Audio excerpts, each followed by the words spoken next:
150 atleta tikkompeti fit-tieni edizzjoni tal-Malta Military Games organizzata mill-Forzi Armati ta' Malta Brisbuttinu Kers. Ir-ritorn ta' dan l-avveniment huwa akbar minn dak li ttella s-sena l-oħra, l-inklusi kompetizzjonijiet ta' eżerċizzji intensivi. Atleti Maltin u oħrajn internazzjonali qed jikkompetu f'dan il-logħob fiżiku fejn parti mill-kompetizzjoni hija li jagħmlu 6 rounds intensivi ta' kompetizzjonijiet ta' taħriġ. L-atleti internazzjonali fosthom uffiċjal tal-Forzi Armati tal-Iżvezja li ġew apposta f'pajjiżna biex jieħdu sehem u jikkompetu f'din l-isfida. Dan l-avveniment li sar fil-Beriks ta' Ħalluqa kien miftuħ għall-familja kollha, fejn kien hemm varjetà ta' attivitajiet differenti inklusi kellu xorb, wirijiet u attivitajiet speċifikament adattati għat-tfal li jimur kollu għal kawża ġusta.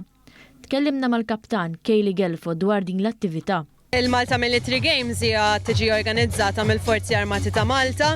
Din hija t-tieni edizzjoni li qed nagħmlu u kull ħaġa li għandu x'jaqsam mal-Military Games huwa Brisbuttinu Kers Foundation.